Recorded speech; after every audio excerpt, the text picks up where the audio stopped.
Over the past few days, we have received several testimonies from people who were shown hidden things that are gradually coming to our world. If you have been following this channel, you do know we share testimonies of those who have gone to the other side and brought back a message. In today's testimony, I will share what we received from a doctor who was shown a dangerous virus coming to Earth soon. I encourage you to watch this video to the very end so you don't miss the most important part. Before I continue, if this is your first time watching, please like and subscribe to our channel for more messages from the other side. If you have a testimony you would love to share, leave it in the comments and our team will reach out to you. Also, let us know where you are watching from so our team can pray for you and your family. God bless you. Now relax and listen as I share this testimony with you. Hello everyone, my name is not important. What matters is what I am about to tell you. I am a doctor. I have been a doctor for almost 20 years now. And for all of those years, I never believed in near-death experiences. I never believed in visions. I never believed in anything I could not see with my eyes or touch with my hands. That was just never me. I went to medical school. I studied science. I worked in emergency rooms. I have seen people die on the table more times than I can remember. I have pronounced death. I have held the hands of people taking their last breath. And every single time I told myself the same thing. When you stop breathing, when your heart stops, that is it. There is nothing else. No light, no tunnel, no angels, no God. That is what I believed. That is what I told my patients' families through my tears. That is what I told myself late at night, when I could not sleep and the faces of the people I could not save would not leave my mind. But something happened to me, and I am still shaking just sitting here, getting ready to tell this story. My hands are shaking as I type this. My heart is beating fast. I have never said this out loud to anyone outside of my family, and even my family, when I told them, they looked at me like I had lost my mind. My own wife, she just stared at me for a long time, and then she said maybe I was just exhausted, maybe I had a bad dream, and I wanted to believe that. I wanted to believe her, but I cannot, because what I saw, what I was shown, it was not a dream. It was more real than anything I have ever experienced in my whole life, and I cannot keep this inside anymore. I cannot. Because if I keep it inside, and something happens, and I did not say anything, I will never forgive myself. I will never be able to live with that. So I am telling you now, please just listen. Just hear me out. I am not crazy. I am a doctor. I am a logical person. But what happened on the night of April 4th changed everything for me. Let me start from the beginning. I need you to understand what my life was like before that night. Maybe that will help you see why this meant so much to me. I grew up in a family that believed in God. My mother took me to church every Sunday when I was young, but as I got older, I stopped believing. I saw too much suffering, too much pain, too many children dying from things that should not kill children, too many good people getting sick and never getting better. And I asked myself, if there is a God, why would he let this happen? Why would he let a 5-year-old girl die from cancer? Why would he let a father of 3 have a heart attack in his driveway and never make it inside to see his kids again? I could not find an answer, so I decided there was no God. It was easier that way. It hurt less. I told myself that life is just random, that sickness is just biology, that death is just the body stopping, nothing more, nothing less. And I made peace with that, or at least I thought I did. I became a doctor because I wanted to help people. That part was real. I wanted to fight against the suffering.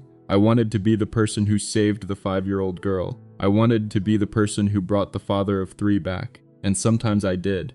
Sometimes I saved people. Those were the good days. But other times I did not, and those days, I would go home and sit in my car in the driveway and just stare at the steering wheel. And I would feel so empty, so tired, so hopeless. I never told anyone that, not my wife, not my friends, I just kept it inside. And I kept working, kept seeing patients, kept doing surgeries, kept moving. The week before April 4th was one of the worst weeks of my career. And I have had some bad weeks. But this one was different. It started on a Monday morning. I walked into the hospital and the energy felt wrong. I cannot explain it. You know how sometimes you walk into a room and you can just feel that something is off? That is how the whole hospital felt.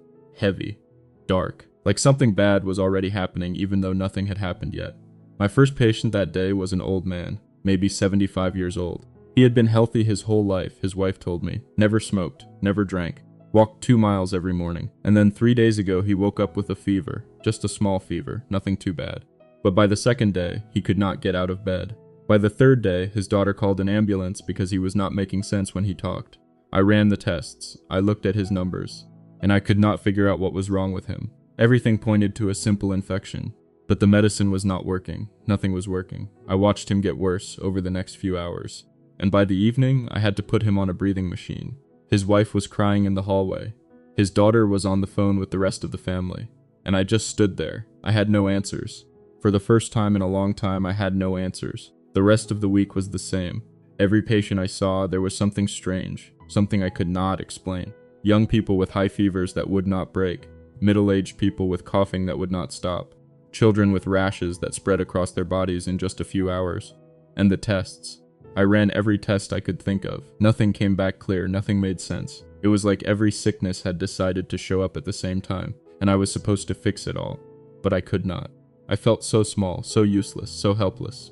On Wednesday, a woman came in with her baby. The baby was maybe 6 months old. He had a fever and he would not eat. That was all. Just a fever and not eating. But the mother was terrified. I could see it in her eyes. She kept saying, "Something is wrong. I know something is wrong." And I wanted to tell her everything was fine. I wanted to tell her babies get fevers all the time and it is no big deal. But I could not. Because when I looked at that baby, I felt it too. Something was wrong. I admitted the baby to the hospital.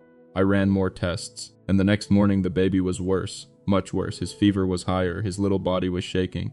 And I still did not know what was happening. I called a colleague. I called 2 colleagues. None of us knew. We just threw medicine at it and hoped something would work. Nothing did. By Friday, the baby was stable but still sick. And the mother was just sitting in the chair next to his bed, holding his little hand, not sleeping, not eating, just watching him breathe. I walked past that room so many times. And every time, I felt like I was failing her. Failing that baby. Failing everyone. On Thursday, a man came in with chest pain. He was maybe 50 years old. He worked in construction. Strong hands. Big shoulders. He told me he had been feeling tired for a few weeks, but he thought it was just work. Then that morning, he could not catch his breath. He said it felt like someone was sitting on his chest. I ordered an EKG. I ran blood work. His heart was fine. His lungs were fine. Everything looked fine. But he was not fine. He was in pain. He could barely talk without gasping for air. I kept him overnight for observation, and at 3 in the morning, his heart stopped. We got it started again. But for 2 minutes, he was gone. 2 minutes. When he woke up, he looked at me and said he saw his mother. She had been dead for 20 years. He said she told him it was not his time yet. I did not know what to say to that. So I just nodded and walked out of the room. And I remember thinking, maybe he did see her. Maybe there is something after all. But then I pushed that thought away. I told myself it was just his brain. Chemicals, hallucinations, that is what I told myself. By Friday night, I was exhausted. More exhausted than I had ever been. My body hurt. My head hurt. My heart hurt. I had not slept more than a few hours each night. I had barely eaten. I had been living on coffee and whatever food I could grab from the break room, and I still had surgeries to do. On Friday evening, I had a surgery that almost broke me. It was a man in his 40s. He had been in a car accident. His injuries were bad, really bad. The surgery took almost 8 hours. 8 hours of cutting and stitching and hoping. There were moments when I thought we were going to lose him. His blood pressure dropped so low at one point that the monitors started beeping that terrible sound. You know the sound. The sound that means someone is leaving. The sound that means you are running out of time. We pushed medicine, we gave him blood, we did everything we could. And somehow he made it. Somehow he stayed. When I walked out of that operating room, I could barely stand. My legs were shaking, my back was screaming, my eyes were burning. I went to my office, closed the door, and sat down in my chair. And I just sat there. I did not move, I did not think, I just sat there. And then I started asking questions. I do not even know why. Maybe I was just so tired that my brain could not stay quiet anymore. I put my head in my hands and I started talking out loud. I said, why is all of this happening? Why are so many people getting sick? What is coming? I did not expect an answer. I was just talking to myself. That is what I thought. That is what I told myself. But that night, everything changed. I do not remember falling asleep. 1 minute, I was sitting in my chair with my eyes open.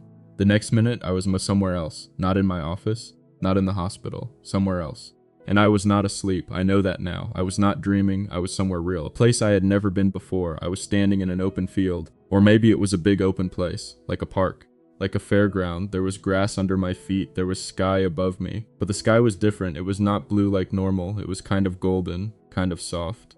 Like the sun was setting, but the sun was not anywhere I could see. And there were people everywhere. Hundreds of people. Maybe thousands. I could not count them all. They were all gathered together. They were laughing, they were dancing, they were hugging each other. There was music playing, but I could not tell where it was coming from. It was just in the air, everywhere.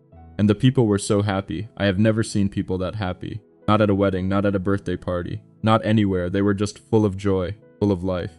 And for a moment I felt happy too, just watching them. I felt my shoulders relax, I felt my chest open up. I felt the weight of that whole terrible week start to lift off me. I thought maybe this is heaven, maybe this is what happens after, maybe I died, and I did not even know it. And I was okay with that. For that one moment I was okay with that. But then I saw it. At first it was just a small thing, a little flicker in the distance, like heat coming off the ground on a really hot day. Like when you look down a long road and the air seems to move.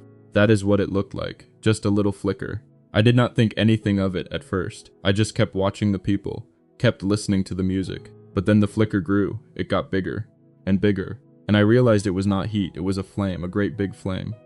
But it was not like any flame I have ever seen, it was dark, I do not know how to explain that, a dark flame. Like fire but black.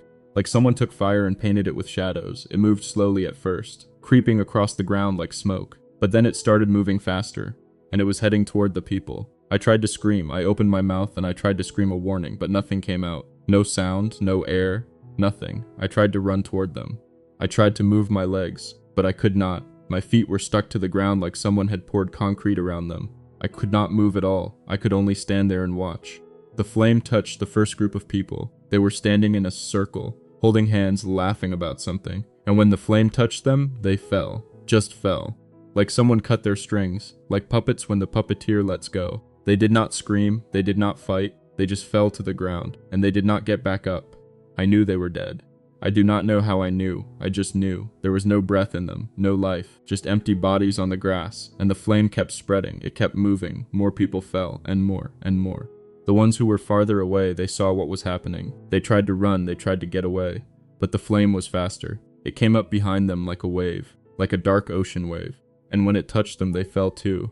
All of them, hundreds of them, thousands of them, falling all around me, and I could not do anything, I could not save anyone, I could not even scream. I have seen death, you have to understand that. I am a doctor. I have seen people die in car accidents. I have seen people die from gunshots.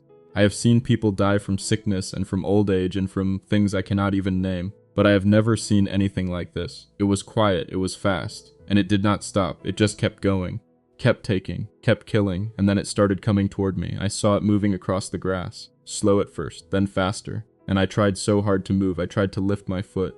I tried to turn my body, I tried to do anything, but I could not. My legs would not work, my arms would not work. My whole body was frozen, and the flame was getting closer. I could feel the heat start to touch my skin, not burning yet, just warm, like standing too close to a fire, but I knew what was coming. I knew that in a few seconds, that flame would touch me and I would fall like all the others, and I would not get back up, and I was so scared. I cannot even tell you how scared I was. My whole life, I thought I was not afraid of death. I thought I had made peace with it. I thought because I had seen it so many times it would not scare me. But I was wrong. I was so wrong. When death is right there, when it is reaching for you, when you know it is about to happen and there is nothing you can do, it is the most terrifying thing in the world. I started crying. I could feel the tears running down my face. I could feel my heart pounding in my chest. I could feel my breath getting faster and faster. And I started praying. I had not prayed in years. But in that moment, I did not care about science. I did not care about biology. I did not care about being logical. I just kept saying the same words over and over. Please help me. Please help me. Please, please, please. And then I felt a presence. I do not know how to say this without people thinking I am crazy. I have thought about it 100 times. I have tried to find better words. But there are no better words, so I am just going to say it. I felt someone behind me. Not in a scary way. Not in a bad way. In a calm way. In a peaceful way. It was like, have you ever been in a really dark room? I mean completely dark. So dark you cannot see your own hand in front of your face. And then someone opens a door and light comes in. Not bright light that hurts your eyes, just soft light, gentle light, light that fills the room slowly. That is what it felt like. The fear inside me just went away, just like that. Gone. My heart stopped racing, my breathing slowed down, my tears stopped. I was not scared anymore. I do not know how else to say it. I was not scared anymore. I did not turn around. I could not. I was still frozen, but I did not need to turn around. I knew who was there, not because I saw him, not because I heard him with my ears, but because I felt him. In my chest, in my heart, in my soul. It was him, the one I had stopped believing in, the one I had pushed away, the one I had replaced with science and medicine and logic. He was there, standing behind me, and he was not angry.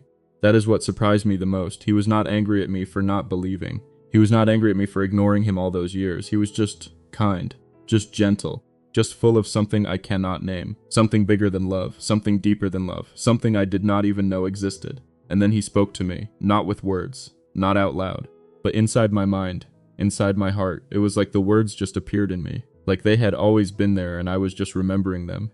He told me that what I was seeing was a warning. He said, look closely, look at the flame, and I looked. And he showed me that the flame was not really a flame, it was a sickness, a virus, but not like any virus we have seen before. He showed me that this virus would start small. It would seem normal at first. Just a little fever, just a little cough, just a little tiredness, nothing too scary. Nothing that would make anyone panic. People would say, it is just a cold, it is just the flu, it is nothing to worry about. But then he showed me what happens next. He showed me that the virus changes, it gets stronger, it gets faster. And before anyone realizes what is happening, it is everywhere. It is in the air, it is on the surfaces, it is in the water. And people start getting really sick. Not just old people, not just sick people, everyone. Young people, healthy people, strong people. People like the man in the construction accident. People like the baby in the hospital, people like me. He showed me hospitals overflowing. He showed me doctors and nurses so tired they could not stand up. He showed me families saying goodbye through glass windows because they could not go inside. He showed me bodies, so many bodies, and he told me that many people would lose their lives. Not hundreds, not thousands, more, so many more, and I started crying again, not from fear this time, from sadness, from grief, because I could see it, I could see all of it, all the pain, all the suffering, all the loss, and I knew it was real, I knew it was coming. But then he told me something else, something that gave me hope. He said that not everyone had to suffer, not everyone had to die. He said there was a way to be protected, a way to be saved from the worst of it. And then he gave me 2 instructions, 2 things I had to tell people. He said that anyone who follows these instructions will make it through. He did not say they would never get sick. He did not promise that. But he said they would not die. They would survive. They would be able to help their families. They would be able to help their neighbors. They would be part of the rebuilding after the storm. The first instruction was about cleanliness. He told me to warn everyone to keep their environment clean. He said to watch how insects come around them. He showed me that the sickness can travel through things we do not even think about, through small bugs, through flies, through mosquitoes, through things we ignore every single day. He showed me a fly landing on something dirty and then landing on someone's food, and that person eating the food and getting sick, and then that person touching their face and getting sicker, and then that person breathing near someone else and making them sick. All from one fly, all from one small thing we never even notice. He told me that what is coming may look normal to everyone. On the outside, it may look like any other sickness, but in the spirit, it is not the way it is. He showed me that there is something different about this virus, something darker, something more intentional. I do not fully understand it, even now, but he showed me that keeping your home clean, keeping your surroundings clean, paying attention to the little creatures that come near you, that is not just a good habit. That is protection, real protection, the kind that comes from above. I stood there and I thought about all the patients I had seen that week, all of them, and I started to understand something. Many of them lived in places that were not clean, not because they were bad people, not because they were lazy, just because they did not know, or they did not have the resources, or they did not think it mattered. And the presence showed me that it matters. It matters so much. He showed me that something as simple as taking out the trash every day, washing your hands, cleaning your counters, keeping your yard free of standing water, these small things can save lives. Your life, your children's lives, your parents' lives. The second instruction was about preparation. He told me to warn everyone to prepare their homes for what is coming. He said that during the last pandemics, many people suffered because they were not ready. They ran out of food, they ran out of water, they ran out of medicine, they ran out of hope. And he showed me that this time it will be worse if people are not prepared. Not because he wants it to be worse, but because that it is just how it will be. The sickness will last longer. The shortages will be bigger. The fear will be deeper. And the people who are not prepared will suffer the most. He did not tell me to be afraid. He did not tell me to hoard things or panic. He just said to be ready, to have what you need, to not wait until the last minute, because when this thing comes, it will come fast, faster than anyone expects. And the people who are prepared will be able to help themselves and help others. They will be able to share with their neighbors. They will be able to give to the poor. They will be lights in the darkness. I remember thinking about my own home, my own family, my own pantry, and I realized I was not ready. I was not ready at all. I had maybe a week of food in my house, maybe a few days of water, no extra medicine, no backup plans, nothing. And I was a doctor. If I was not ready, how many other people were not ready? How many families would be caught without anything when this thing hits? And then he told me something that I still think about every single day. He told me that the last instruction, but not the least, is for people to come back to God. He told me that many people do not care about God anymore, the God who protects them, the God who keeps them safe, the God who gives them every breath they take. He showed me that people care more about their phones, their social media, their likes, their views. He showed me that people spend hours looking at screens but cannot spend 5 minutes just talking to God, just saying thank you, just asking for help, just being still and knowing that He is there. He showed me that no one prays anymore. Not really. Not from the heart, not like they used to. He showed me that when people hear warnings like this, most of them will just keep scrolling. They will keep watching videos. They will keep posting pictures of their food and their vacations and their happy families. And they will not stop. They will not think about what is coming. They will not prepare. They will not pray. And he told me that breaks his heart. Because he wants to protect them. He wants to keep them safe. He wants to be close to them. But they have to want it too. They have to turn back to him. They have to choose him. He will not force anyone. That is not who he is. I started crying again, right there in the vision. I was crying because I knew he was right. I thought about myself. How long had it been since I really prayed? Not just a quick word before a meal. Not just a desperate cry in a scary moment. But really prayed. Really talked to God. Really listened. Years. It had been years. I was so busy. So busy with work, with patients, with surgeries, with everything. I did not have time for God. I did not make time for God. I told myself I was doing good work. I told myself that was enough. But standing there, feeling that presence, I knew it was not enough. I had forgotten. I had forgotten who gave me my hands, who gave me my skills, who kept me alive every single day. And he was not angry at me for forgetting, but I was angry at myself. I was so angry at myself. And he was so calm when he told me all of this. So kind, so gentle. He did not yell at me. He did not make me feel bad. He just told me the truth. And then he said something I will never forget. He said, "You are seeing this for a reason. You are being sent back for a reason. Tell them what you saw. Tell them to be ready. Tell them to clean their homes. Tell them to prepare. Tell them to come back to me. Do not be afraid of what they will say. Do not be afraid of being laughed at. Just tell them, and I will be with you." I woke up. I was back in my office. In my chair. The lights were still on. My computer was still on. There was a half-empty cup of coffee on my desk. Everything looked the same. But I was not the same. I was crying. Tears were running down my face. My whole body was shaking. I could feel my heart beating so fast I thought something was wrong with it. I looked at the clock on my computer. It said 3:47 in the morning. I had only been asleep for maybe 2 hours, but I felt like I had been gone for days, for weeks, forever. I sat there for a long time. I do not know how long. Maybe 10 minutes, maybe an hour. I just sat there trying to breathe, trying to understand what happened, trying to tell myself it was just a dream, just a nightmare, just my tired brain playing tricks on me. But I could not believe that, because I could still feel him. I could still feel that presence, that peace, that love. It was still in my chest, still warm, still real. I had never felt anything like that in my whole life, and I knew in my bones that it was real, that he was real, that everything I had seen was real. And for the first time in my adult life, I got on my knees, right there on the floor of my office, right there in my scrubs with my dirty shoes and my tired eyes. I got on my knees and I prayed. I prayed like I had never prayed before. I did not care if anyone walked in. I did not care if anyone saw me. I just prayed. I said, "Thank you. Thank you for showing me. Thank you for not giving up on me. Thank you for giving me another chance." I said, "I am sorry. I am so sorry for all the years I ignored you, for all the times I chose science over you, for all the times I was too busy to even say your name. Please forgive me. Please help me do what you asked me to do. Please give me the courage to tell people. I am so scared.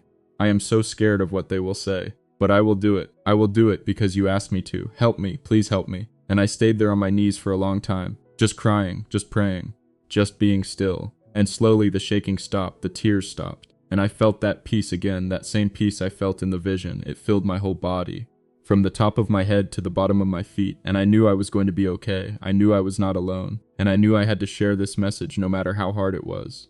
So now, here I am, sharing this with you. I have been trying to build up the courage to do this for weeks. Every time I thought about recording this video or writing this post, I got scared and I stopped. I thought about my job, my reputation, my colleagues, my friends. What would they think? What would they say? Would they laugh at me? Would they think I lost my mind? Would I lose everything I worked so hard for? I went back and forth so many times. I would wake up in the morning and tell myself, today I am going to share it.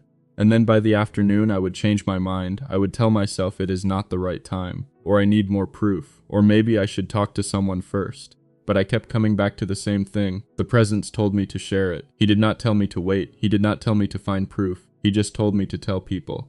So that is what I am doing. I know some of you will not believe me. I know some of you will think I am making this up, or that I had a bad dream, or that I am just tired and overworked and my brain played tricks on me. And that is okay. I am not here to force anyone to believe anything. I am just here to tell you what I saw, what I heard, what I was told. You can do whatever you want with that information. That is between you and God. But I have done my part. I have told you. I have been faithful to what I was asked to do. What is coming is not a joke. It is not something to ignore. It is not something to scroll past. The presence told me that this virus will be more dangerous than anything we have seen or heard. It will seem normal at first. That is the scary part. It will look like something we have dealt with before. A little fever, a little cough, nothing to worry about. But it is not the same. It is not the same at all. And before people realize what is happening, before the tests come back, before the warnings go out, many will already be sick. And many will lose their lives. So please take this seriously. I am not saying this to scare you. I am saying it because I love you. I do not even know you. But I love you. I have seen what is coming. I have seen the suffering. I have seen the death. And I do not want that for you. I do not want that for your family. I do not want that for your children. So please listen. Clean your home. Keep your environment clean.